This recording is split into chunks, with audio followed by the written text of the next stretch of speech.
Bonjour Norbert. Comment ça va? Ah bien, nickel. Bon ben moi aussi on joue dans 1 heure là, qu'est-ce que vous faites sur scène? Eh ben je suis en train de justement de comprendre ce spectacle. Alors il y a plein de poneaux qui sont venus relever le défi et jouer avec vous. Oui, mais alors vous savez, moi je ne demande pas une nationalité de chaque personne. Il y a des gens qui sont même peut-être même de Saint-Étienne, c'est dire là, comme les gens sont prêts à venir de loin. Il y a de tout, on s'est baladé en ville.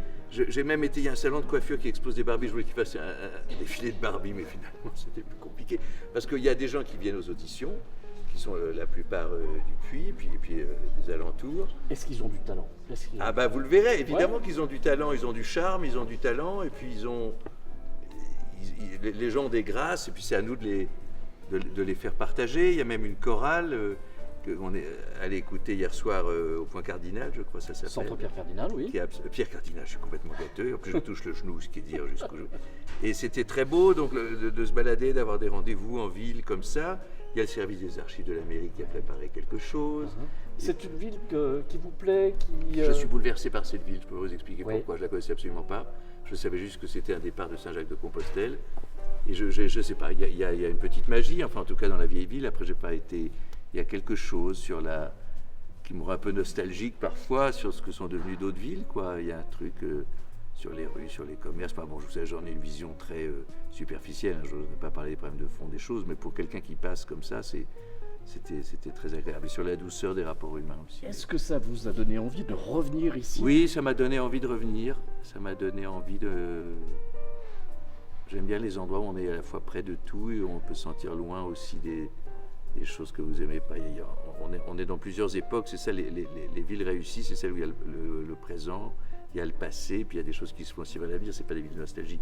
Donc le fait d'avoir et ce côté religieux, Compostelle, les commerces, la nature autour, enfin bon, je veux pas faire une vision idéale, il y a évidemment 1000 problèmes que je connais pas, puis comme partout les gens. Vous avez parlé du Saint-Jacques, ça vous dirait de prendre le bâton de pèlerin et de faire le Saint-Jacques pour quelques étapes? Ah oui, peut-être Ouais, bien. Ouais. pourquoi pas? Mais après, je pense qu'on cherche aussi la solitude. Alors si, je sais, il faut trouver des endroits, des moments où on marche seul un peu. On va peut-être comme Sylvain Tesson, d'être sur des chemins seuls, avoir l'impression d'être seul au monde. Parce qu'on peut le faire pour 1000 raisons, qu'on soit chrétien ou pas. Mais en tout cas, le départ par le dessous de la cathédrale, je l'ai voir ce matin, et c'est quelque chose, comme il savait y faire hein, sur la mise en scène, les grands maîtres, les premiers de la chrétienté. Et peut-être que cette ville et tout ce que vous avez évoqué, peut-être va vous inspirer, peut-être pour un spectacle, on ne sait pas. Oui, parce que ça inspire de voir beaucoup de villes de France très différentes. C'est un pays beaucoup plus riche, complexe, avec beaucoup d'aspects. Il y a la France TGV, il y a les capitales, et puis il y a des villes qui ont des...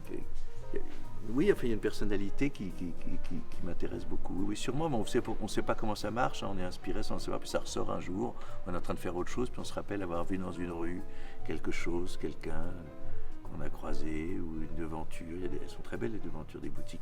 Il y a la fromagère qui est en face des Halles, qui est un personnage inouï. Je ne sais pas si elle s'appelle Madame Oron, quelque chose comme ça, qui a 80 ans, qui a une collection de pots à lait. Je suis allé lui acheter des fromages de chèvre, elle m'a montré ses trucs, elle a un loup empaillé, il y a quand même des bons. Bon, voilà. Merci Norbert. Sauron Merci beaucoup. peut-être, madame, je ne sais plus comment elle s'appelle. Voici un point de coupe que vous pouvez mettre n'importe où. La fromagère s'appelle en fait Madame Coulot. Je ne voudrais pas me tromper, les noms, c'est très important. Les noms des gens. C'est comme le pasteur André Trocmé au Chambon-sur-Lignon. Jamais oublier les noms des gens.